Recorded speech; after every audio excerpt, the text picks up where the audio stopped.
Bismillah, Assalamualaikum warahmatullahi wabarakatuh.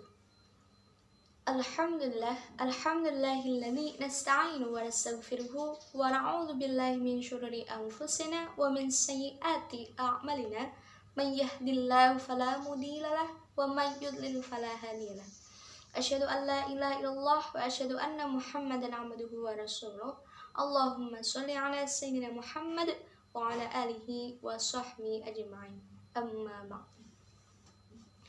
Yang sama-sama kami muliakan yakni dosen pengampu mata kuliah Hukum Adat Melayu, yaitu beliau Bapak Ageng Triganda Sayuti SH MKN dan Dr. Muhammad Amin Qodri SH LLM. Dan tak lupa kepada para hadirin hadiroh, kepada para teman-teman yang insya Allah dirahmati oleh Allah Subhanahu wa Ta'ala. Amin amin ya rabbal alamin. Pertama, alhamdulillah, puji syukur marilah kita panjatkan kepada Allah Subhanahu wa Ta'ala, karena atas berkat rahmat, taufik serta hidayahnya lah kita dapat merasakan kehidupan dalam keadaan sehat walafiat tanpa kekurangan suatu apapun. Kemudian sholawat beriringkan salam biqaulina Allahumma sholli ala sayyidina Muhammad wa ala ali sayyidina Muhammad. Semoga selalu tercurahkan ke baginda Rasulullah sallallahu alaihi wasallam, manusia akhir zaman, nabi akhir zaman, pahlawan dimana yang membawa umatnya, kita sebagai umat muslim, dari alam jahiliyah, alam kebodohan menuju zaman Islamiyah, seperti yang kita rasakan pada saat ini, sampai saat ini. Kemudian di sini kami atas nama Elisa Devisari dengan NIM I1A220010 ingin membawakan pidato di mana memilih dari materi yang berjudul Wilayah Hukum Adat menurut Cornelis van Vollenhoven, di mana kita sebelumnya tahu bahwasanya hukum adat yakni serangkaian aturan yang sifatnya mengikat pada suatu masyarakat namun tidak tertulis dan berkembangnya secara tertentu atau secara turun-temurun. Nah,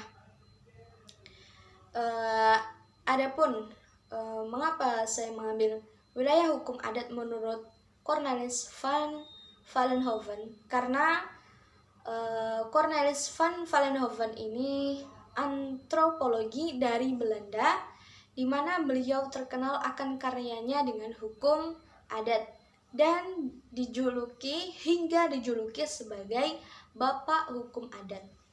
Nah, adapun menurut Cornelis van Vollenhoven, ini hukum adat merupakan keseluruhan atau aturan tingkah laku positif yang di satu pihak mempunyai sanksi atau hukum. Nah, menurutnya hukum adat bersumber pada kesadaran bahwasanya kesadaran pada hukum masyarakat, bahkan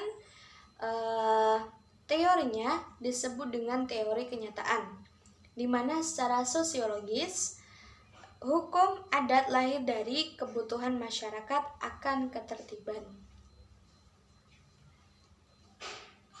Adapun di sini kami mencari sebuah ulasan atau mencari landasan mengenai materi hukum adat yang disampaikan atau menurut Cornelis van Vollenhoven, di mana kami mengambil artikel dari plengdut.com, yakni penjelasan mengenai 19 wilayah hukum adat Indonesia. Menurut Cornelis van Vollenhoven, wilayah hukum adat di Indonesia itu dibagi menjadi 19. Nah, ada penjelasan mengenai 19 lingkungan yang berada di Indonesia menurut Vollenhoven untuk hukum adat. Nah, apa sih, daerah mana sih apa aja sih daerah-daerah tersebut? Nah, daerah yang pertama menurut hukum adat Vollenhoven yakni Aceh. Kemudian daerah yang kedua Gayo Alas Batak. Daerah yang ketiga daerah Minangkabau. Kemudian daerah yang keempat Sumatera Selatan. Daerah yang kelima daerah Melayu. Daerah yang keenam Bangka dan Belitung. Daerah yang ketujuh Kalimantan. Daerah yang kedelapan Minahasa. Daerah yang kesembilan Gorontalo. Daerah yang kesepuluh daerah atau Tanah Toraja. Nah, Tanah Toraja sendiri Vollenhoven memasukkan wilayah Sulawesi bagian tengah, Toraja, orang Toraja berbahasa Bare, Toraja Barat, Singgi, Kaini, Tawaini, Toraja Sadan, Tomori, Tolainang, Kepulauan Bagai, Indonesia. Adapun daerah yang ke-11 yakni Sulawesi Selatan.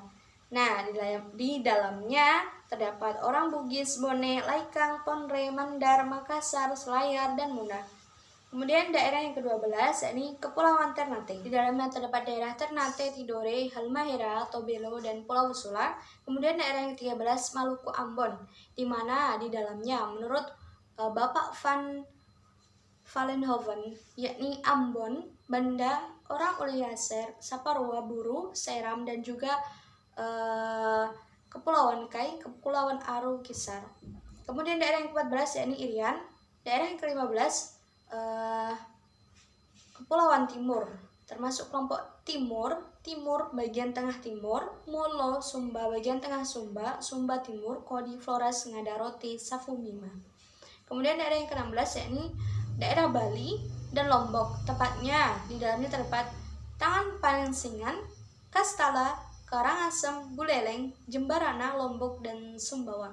Kemudian daerah yang ke-17 yakni ada Jawa Tengah dan Jawa Timur, termasuk Madura, yakni Jawa bagian tengah, Kedu, Purworejo, Tulungagung, Jawa Timur, Surabaya, dan Madura. Kemudian daerah yang ke-18 daerah kerajaan atau Solo, Yogyakarta. Kemudian daerah yang terakhir yakni Jawa Barat. Yang ke-19 yakni ada daerah Jawa Barat, yakni terdapat di daerah Parahyangan, Tanah Sunda, Jakarta, dan Banten.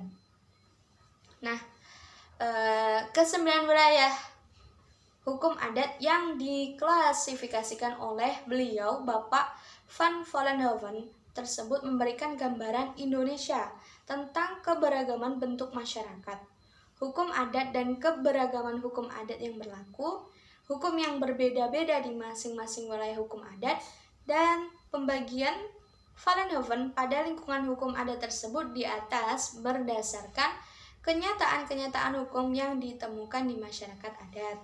Nah, pada hakikatnya kita tahu bahwasanya hukum adat yakni serangkaian aturan yang sifatnya mengikat dan terjadi pada suatu masyarakat, namun aturan tersebut tidak secara tertulis dan berkembang secara turun-temurun atau pada masyarakat tertentu.